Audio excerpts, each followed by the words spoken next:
Bonjour.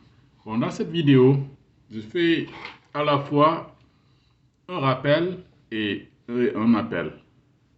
Le rappel, c'est que dans le combat que nous avons engagé, nous, en tant qu'Africains, ou panafricains, si vous voulez, c'est de savoir ou de se rappeler que l'ennemi est parmi nous et il est souvent de nous. Et cela a été depuis la traite négrière jusqu'à aujourd'hui. L'ennemi a toujours trouvé des relais parmi nous pour nous infiltrer et à l'occasion également permettre donc à l'impérialiste, à l'ennemi, de nous contrôler, de nous exploiter et nous déshumaniser. Et un exemple qu'on a vu récemment, c'est ce qui s'est passé au Tchad avec l'attaque du palais présidentiel, juste après qu'il y a eu ces réponses acerbes et appropriées que les autorités tchadiennes ont servi aux autorités françaises. La lecture est très simple dans tout cela. On les voit venir à chaque fois. Donc ils utilisent les nôtres pour nous faire mal. Et aussi, parmi l'ennemi, il y a cette idée que chez nous, tout le monde peut être acheté. L'argent a toujours été une arme pour eux.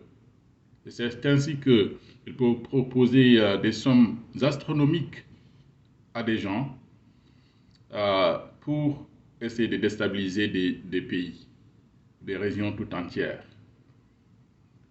Mais nos frères devraient rester africains, authentiquement africains, c'est-à-dire imbus des valeurs qui ont toujours été les nôtres en tant qu'Africains, c'est-à-dire des valeurs telles que la vérité, la justice. C'est pour cela que nous combattons.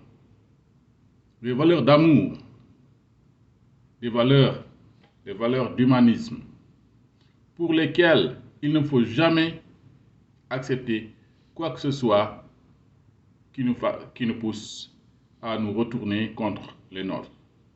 Une somme d'argent qu'on donne à quelqu'un pour se retourner contre son peuple pourrait peut-être lui permettre de vivre quelques années, s'il lui en reste encore du temps, mais c'est son âme qu'il est en train de vendre au diable.